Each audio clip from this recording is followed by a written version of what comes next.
2024 will be the biggest global election year in the history of man. Trail, why are you concerned about that?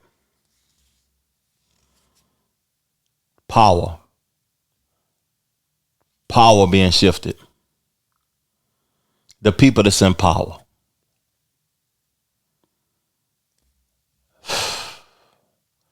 $2024, the year of transformation. What did Cat Williams call it? The year of Aquarius, the year of information. Won't nothing be able to be hidden. Won't no secrets be kept secret. Everything will come to the light. So I'm going to read an article to y'all from Vox.com. Just going to read this article before we get into the conversation. Nikki, we want answers. This conversation going to be about Nikki Haley, but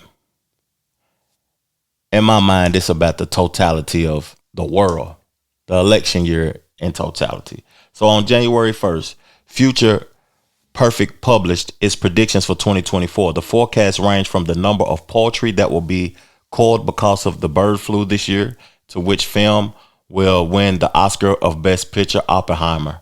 But no subject was covered by more predictions than who will win some of the most important elections around the world this year. That's because 2024 will be the biggest election year in history. More than 60 countries representing half the world's population will go to the polls in 2024, with an estimate 4 billion people voting in presidential, legislative, and local elections. Those elections will range from the massive India's multi-day legislative elections, the largest in the world, and Indonesia's presidential poll, the world's biggest single-day vote, to tiny North Macedonia's presidential election. 2024 elections will include polls that will be free and above board, like Iceland's presidential election, which will be held in the world's third most democratic country. According to the Economics Intelligence Unit, then there are the countries with somewhat less free elections like North Korea. North Koreans have a choice when they go to the polls in the same way that my son has a choice between cereal and cereal for breakfast. Oh, man. In between will be most of the rest of the 2024 elections, including the U.S. presidential election, where the winner of the popular vote actually lost the election two out of the last 6 campaigns. The stakes for 2024's Democratic contest will be enormous, not just for the countries going to the polls, but for the world as a whole. Now, I think we're on the brink of a technology war. Just my opinion. I think we're on the brink of it. I think we're on the brink of a hack, a financial hack, shutting down internet access to things and all of that. I think we're on the brink of that. I think whoever the representative for the United States has to be steadfast, strong, assertive in the things they believe in, their word, and stand for the people. Nikki Haley is receiving backlash for some of the things she said, for something that is easy to discuss. She used to be the governor of South Carolina. I'm in North Carolina. Originally from Tennessee, though. But I'm in North Carolina. She's the governor, used to be the governor for South Carolina. So they asked her a question about the Civil War. And man, oh man. What was the cause of the United States Civil War?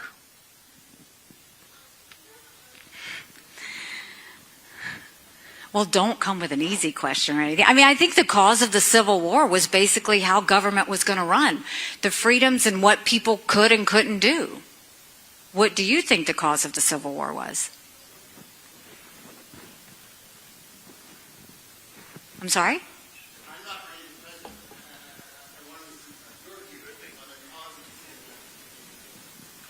I mean, I think it always comes down to the role of government and what the rights of the people are. And I will always stand by the fact that I think government was intended to secure the rights and freedoms of the people. It was never meant to be all things to all people. Government doesn't need to tell you how to live your life. They don't need to tell you what you can and can't do. They don't need to be a part of your life. They need to make sure that you have freedom.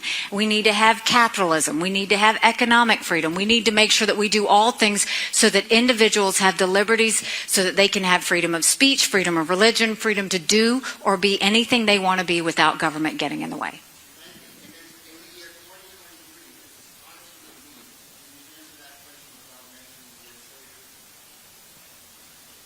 What do you want me to say about slavery?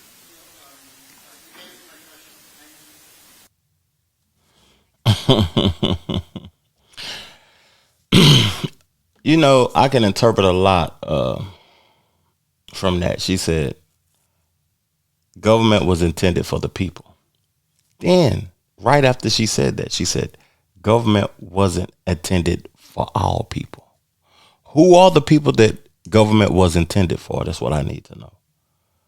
And I know who all people is not the people that look like me.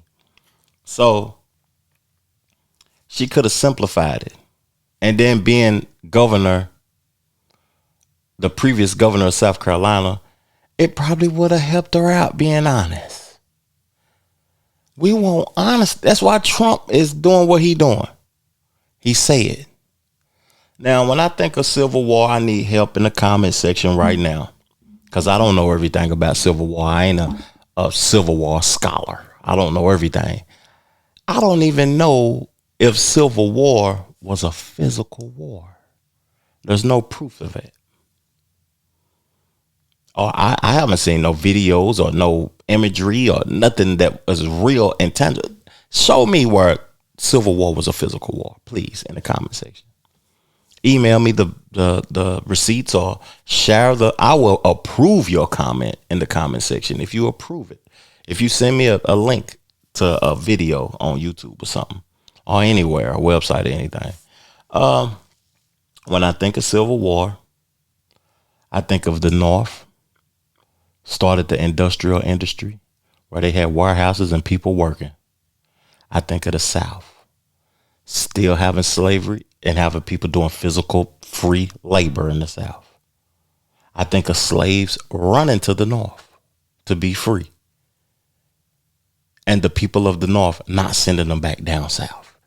And the South didn't like that. And they went to war. That's as simple as I can make it. And I don't know how the war went. So Nikki Haley is running for president, right? As black folks, even though I'm starting to come to the realization that our vote is starting to not matter as much as it used to because of the migration, the immigration, so many different people in, and it's so less of us. So less of us vote. A lot of us are felons. A lot of us don't even want to vote because we feel like the vote don't even matter. And I'm starting to feel like the black vote is just less than now. But vote. I still would say vote. Vote for the people or the person that you feel has the best interest of your agenda or what you represent and what you stand for. So when I think of Nikki Haley, she's catching up to Trump right now. If she can't answer a simple question like that to represent a person that looks like me, she doesn't even want to acknowledge what happened. So is she going to acknowledge things in the future, that bills that I would want to get passed, things that I stand for, things that I represent, things that I want to see the people that look like me, laws get passed? No, if she can't acknowledge the people who fought and stood and died and all of that of my race in the past. And she's a immigrant. Her parents are immigrants.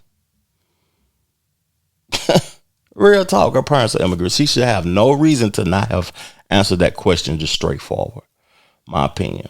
And then you got Governor DeSantis, another person that's running for office. He is trying to get rid of black history.